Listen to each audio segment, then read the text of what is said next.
All signs are pointing towards this being the most powerful Thor we have ever seen. And the reason I think that is because Marvel has done a fantastic job of building up Thor's power in the MCU so far. He has already been through multiple transformations, losing Mjolnir, becoming unworthy, gaining Stormbreaker, and even a God Bod to God Bod glow up in love and thunder. But what's next? Well, how about a level of power that is quite literally God tier? In the comics, there are multiple instances where Thor has reached this level of godly power. One of these stories involves a cosmic event known as Ragnarok, which basically rewrites reality. During this event, Thor was bestowed with the power of the Odin Force. Now, if you're not familiar with the comics, Odin is the all-father and ruler of Asgard, essentially making Thor Odin's son, the god of thunder. So when Thor was given the Odin Force, he became like, I don't know, 10 times more powerful than he already was. With this power, he was able to defeat enemies that were previously a match for him in combat, such as the likes of the Hulk, and he was even able to go toe-to-toe with the God Emperor dude. So yeah, basically Thor became a literal god during this time in the comics. Now, I know what you might be thinking.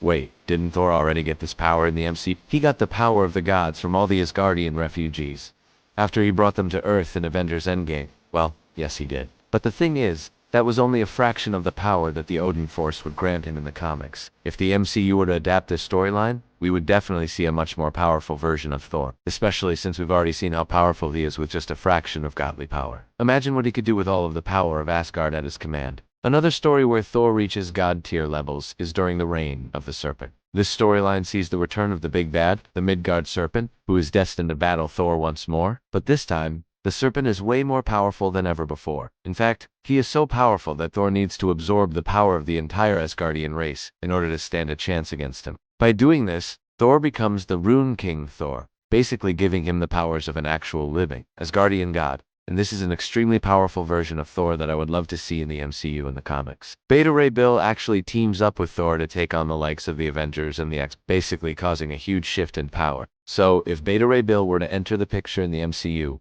things could get really interesting. Plus, we could finally get that Thor and Beta Ray Bill team up that we always wanted to see. But even if Beta Ray Bill doesn't show up, I still think that we're going to get an extremely powerful Thor, possibly with the help of the multiverse. So who do you think will come back to help Thor in his hour of need? Let me know in the comments below.